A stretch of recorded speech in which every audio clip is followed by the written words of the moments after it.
Salom qizlar, yaxshimisizlar? Bugun sizlar bilan biz oddiy shim bitishni o'rganamiz. Xudo xohlasa, Alloh qodir qilguncha o'rgatishga harakat qilaman. Demak, mavzu qo'ya olamiz. Oddiy shim bitish.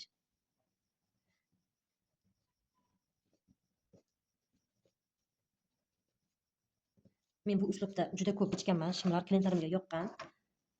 Xudo xohlasa, sizning ham klientingizga yoqadi degan umiddaman. Avvalo shim bitish uchun mijozimizni o'lchab olishimiz kerak. Hozir mijoz yo'q, taxminiy o'lcham qilamiz. Birinchi o'rinda shimning uzunligi. Deylik 100 sm. Mijozimizning bo'ks aylanasi.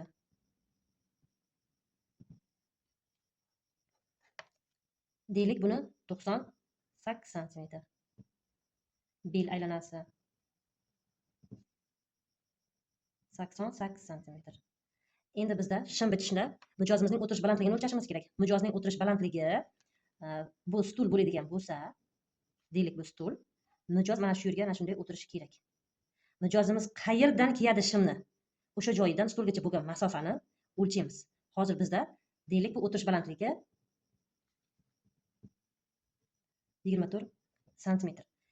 Keyin mijozning oyog'i sal bu tarafga yarim bukilgan holatda bo'ladida, mijozning tizza aylanasini o'lchaymiz. Tizza aylana. Tizza aylanasi deylik 38 yoki 40 sm. 38 sm.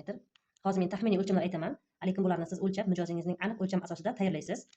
Poycha aylanasi mijozning xohishiga qarab. Yana bitta o'lcham, bizga u qo'shimcha o'lcham shimda lekin bitishda ham kerak bo'ladi. Poldan mijoz tik turgan holatida poldan tizzagacha bo'lgan holatni o'lchaymiz. Ya'ni tizza uzunligi. Deylik bu 40 sm. Ana endi qiladigan ishimiz birinchi bularni hisoblab olishimiz kerak. Shim uzunligiga 5 sm chok haqqi qo'shamiz. 5 sm chok haqqi. Bo'ks aylana. Bo'ksani to'liq aylanasi 98 sm. 98 sm ni bo'lamiz 4 ga. 98 4 ga bo'lganimizda 24,5.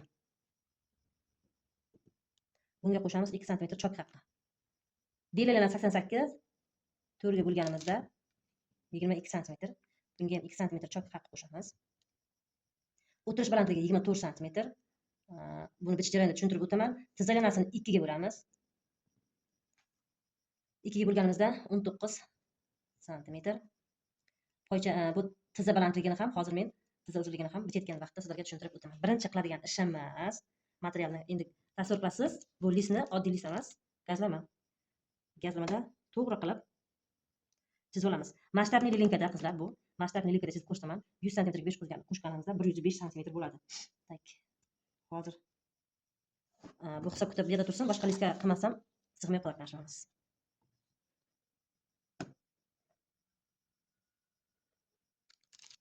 Mana 5 sm belgilab oldik. Endi birinchi qiladigan ishimiz shimning korobkasini yasab olishimiz kerak birinchi. Hozir o'shanda bo'ksa kengligi hisobida korobka yasaymiz. Bo'ksa aylanasi bizda bo'lyapti 24,5 ga 2 qo'shganimizda 26,5. 26,5 belgilaymiz.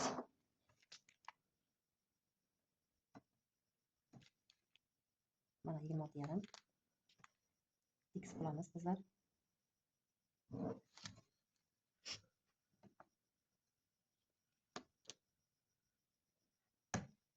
Endi qiladigan ishimiz bo'ksagacha bo'lgan balandlik. Bo'ksagacha bo'lgan balandlikni ham mijozingizda o'lchab olasiz. U qayerda? Mijozingizni belidan bo'ksasigacha bo'lgan uzunlik. Taxminiy bizda hozir 18 sm bo'lishi mumkin. 18 sm. Endi qiladigan ishimiz tizza uzunligi mijozimizning. Tizza uzunligi 40 sm. Poldan bo'lganligi uchun mijozning to'pig'igacha bo'ladi shim, to'g'rimi? Endi o'shanda pol bilan to'piq oraligini taxminiy hisoblaymiz. 3-4 sm yoki 5 sm bo'ladi. Biz 3 sm olib tashlaymiz. Endi 37 sm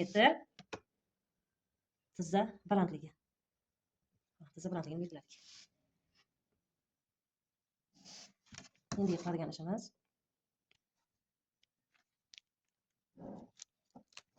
bu chiziqlar hozircha bizga yordam chiziq vazifasini bajarib turadi.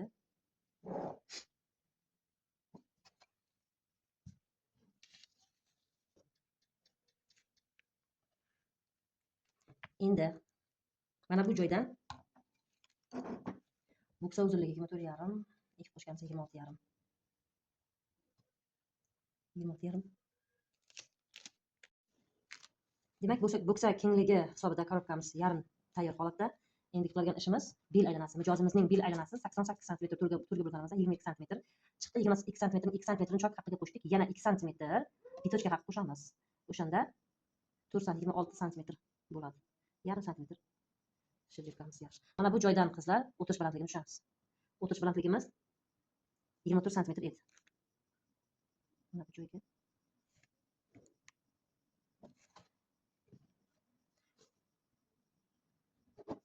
endi oq qismini belgilashimiz kerak. Oq qismini qanday topamiz? Oq qismini biz formula orqali topamiz. Buning uchun bizga shimimizning razmeri kerak. Shimni razmerini qanday chiqaramiz? Shimni razmerini chiqarish uchun bo'ksaning to'liq aylanasini ikkiga bo'lamiz. Ya'ni 98 sm ni ikkiga bo'lamiz. 98 ni bu formula qizlar. Ikkiga bo'lganimizda 49 sm. 49 sm 49 degan razmer yo'q. Razmerlar bilasizlar 44, 46, 48, 50. Endi demak biz buni yaxlitlaymiz. 1 sm qo'shib 50 sm qilsak bo'ladi. Bu yaxlitlash qizlar. Endi o'shanda 50 sm bu razmer bo'ldi. 50 sm. Demak biz 50-razmerga shim bichyapmiz. 50-razmer.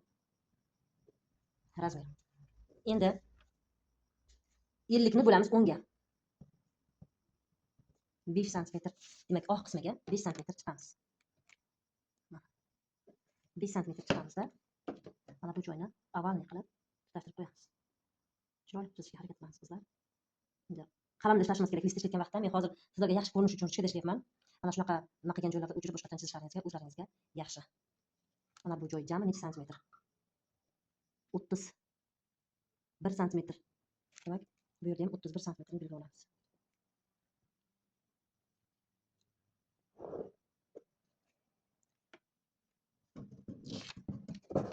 Demak, 31 santimetrni teng o'rtasi 15,5. 15,5 belgilaymiz. Tizzani kengligidan ham 15,5 belgilaymiz. Bu joydan ham 15,5 belgilaymiz. Mabodo shimingizga stilga qo'ymoqchi bo'lsangiz, xuddi mana shu joydan stilga qo'ysangiz ham bo'laveradi. Demak, belgilab oldik.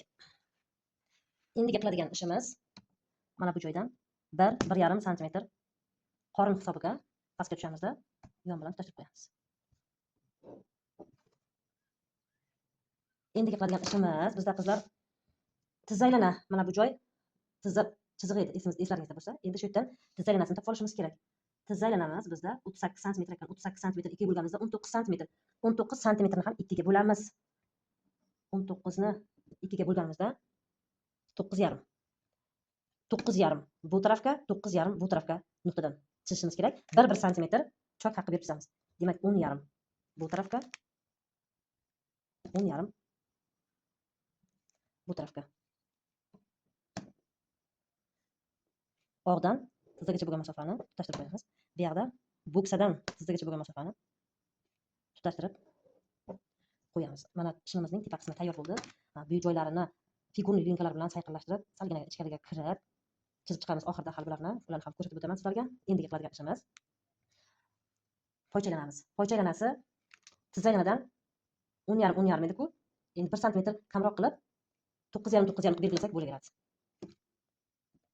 Yana ham qizlar poycha aylana mijozingizning xohishiga ko'ra.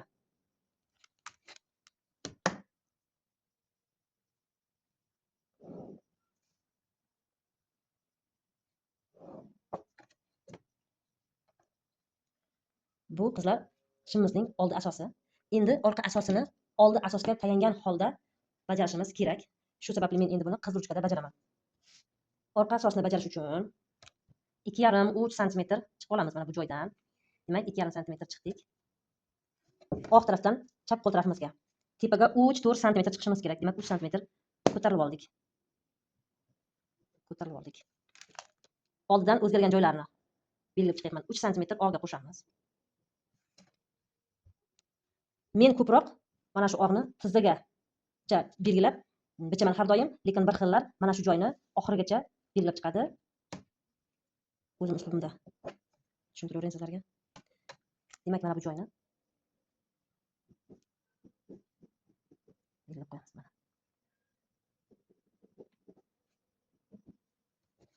Endi bu joyni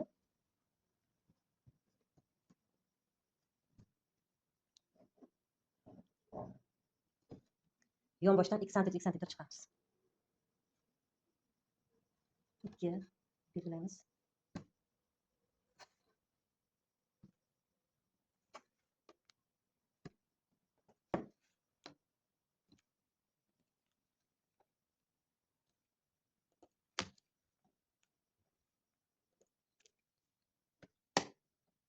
Shu belgilagan nuqtalarimizni bir-biriga tutashtirib chiqamiz.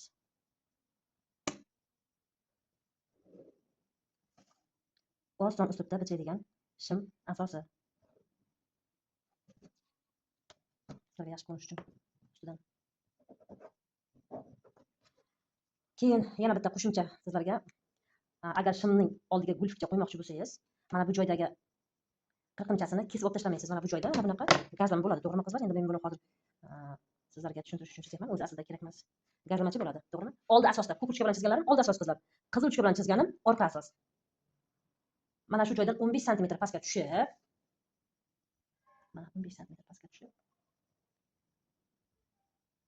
mana buni belgilaymiz. Bu taraf 6, 7 yoki 5 sm bo'lsa ham bo'ladi. Hozir bizda 5 sm bo'ldi, qizlar. Mana endi qaychida farqlanadigan joyi, mana bu joyni qismay olib qolamiz. Bu joyni kesib olib tashlaymiz. Shunda mana bu joy bizga kerak emas. Buni gulfikcha sifatida ishlasangiz bo'ladi. Mana bu joyga jamlab qo'yiladi. Keyin vitichka haqqi mana bu joydan 1 sm xohlasangiz vitichka, xohlasangiz shu yerdan skladgacha berib kessangiz ham bo'laveradi. Uzunligi 8-9 sm. 8 sm belgiladik. Endi bunga qanaqa kista, qanaqa cho'ntak qilish o'zingizda xohishingizga bog'liq. Bu tarafdan cho'ntak ishlayverasiz. Hozir bu oddiy uslubda, eng oson uslubda shim bichish jarayoni.